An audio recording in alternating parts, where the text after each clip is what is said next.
Bismillahirrahmanirrahim. Assalamualaikum warahmatullahi wabarakatuh. Selamat pagi anak-anak hebat kelas 5. Bagaimana kabarnya hari ini?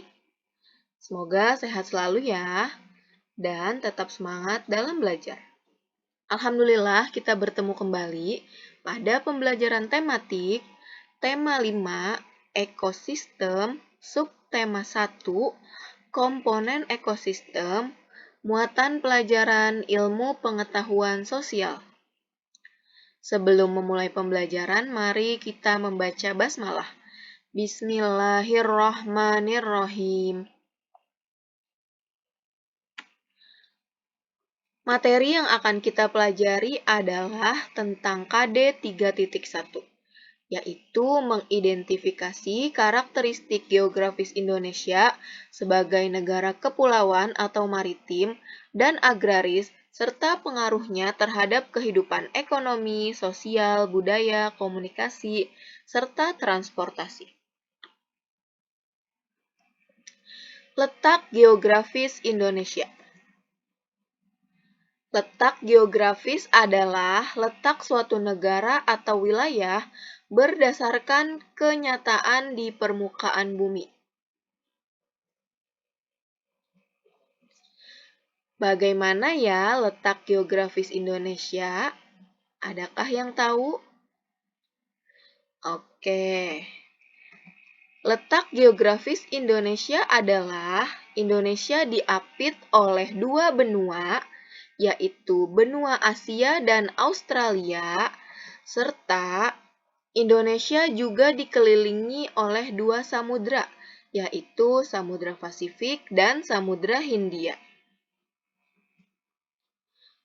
Berikut ini adalah peta letak geografis Indonesia. Bisa diperhatikan ya, ini adalah Pulau Indonesia, negara Indonesia, kemudian ada benua Asia, ada benua Australia, dan diapit oleh dua samudra juga, yaitu Samudra Hindia dan Samudra Pasifik. Ya, letak geografis Indonesia yaitu terletak di antara benua Asia dan Australia, serta di antara Samudra Pasifik dan Samudra Hindia. Sudah paham ya? Selanjutnya, wilayah Indonesia juga berbatasan dengan sejumlah wilayah. Yang pertama, di sebelah utara berbatasan dengan negara Malaysia, Singapura, Palau, Filipina, dan Laut Cina Selatan. Sementara di sebelah selatan berbatasan dengan Timor Leste, Australia, dan Samudra Hindia. Di sebelah barat berbatasan dengan Samudra Hindia. Dan di sebelah timur, Indonesia berbatasan dengan Papua Nugini dan Samudra Pasifik. Dari letak geografis Indonesia tersebut, Indonesia mendapatkan keuntungan dan kerugian. Yang pertama, kita akan bahas keuntungannya dulu ya. Jadi, keuntungan yang diperoleh dari letak geografis Indonesia adalah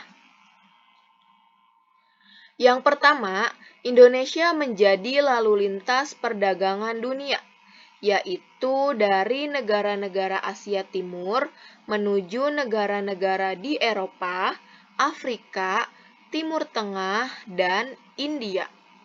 Negara-negara di Asia Timur itu contohnya Cina, Jepang, Hong Kong, Taiwan.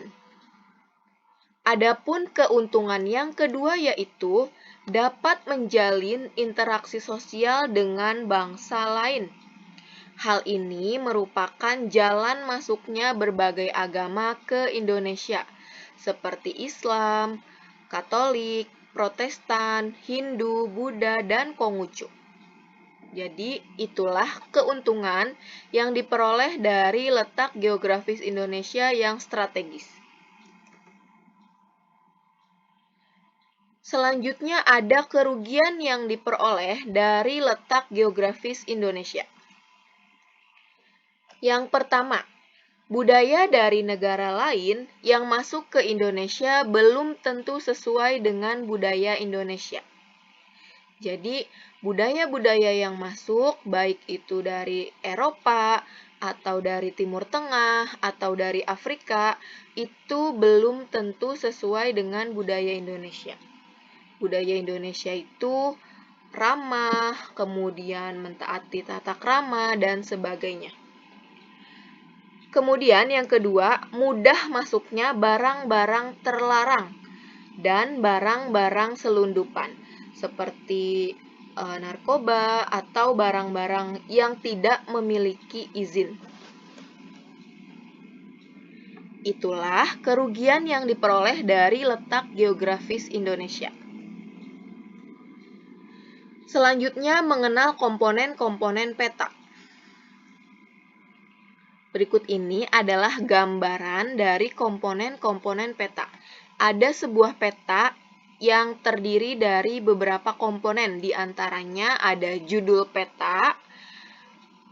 Di sini judulnya Provinsi Jawa Timur. Dan ada legenda, ada inset, ada garis tepi peta, ada garis astronomis, ada skala, dan ada petunjuk arah. Kita akan bahas satu persatu ya. Yang pertama, judul peta. Judul peta menunjukkan isi peta.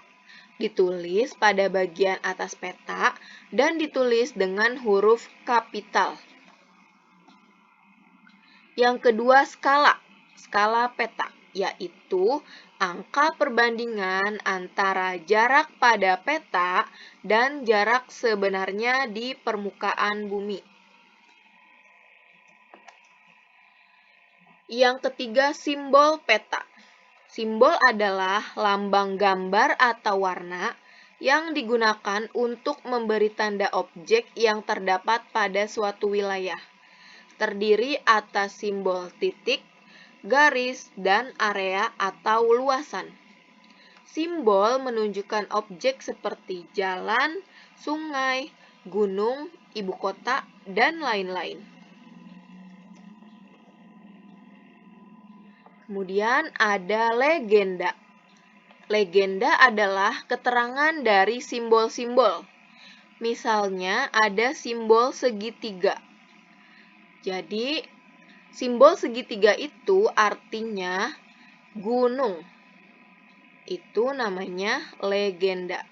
Jadi, legenda adalah keterangan dari simbol. Keterangan dari simbol yang digunakan pada peta yang mewakili kenampakan alam atau objek yang digambarkan.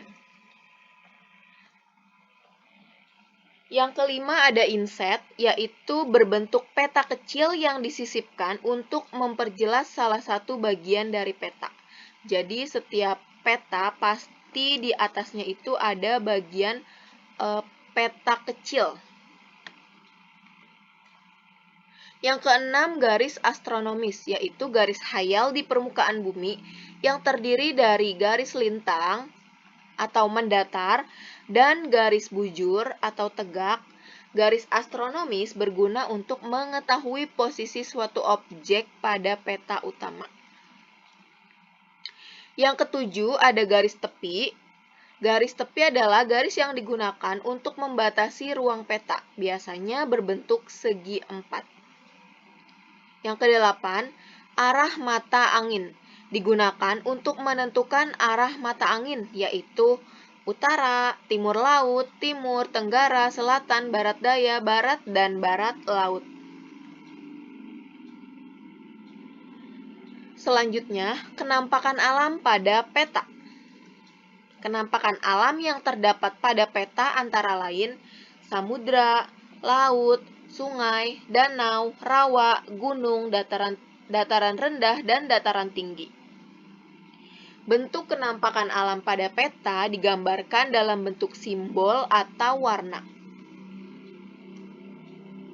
Nah, berikut ini adalah simbol dan legenda dalam peta.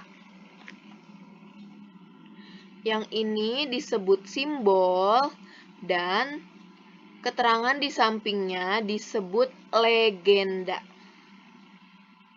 Di sini ada beberapa simbol, diantaranya garis putus-putus, artinya batas negara.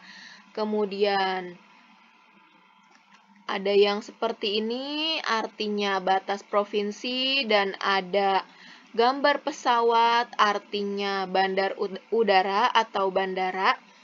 Dan ada beberapa gambar kapal atau perahu yang artinya kalau kapal adalah pelabuhan laut, kemudian ada yang seperti ini artinya pelabuhan penyeberangan, dan ada yang gambar perahu artinya pelabuhan nelayan.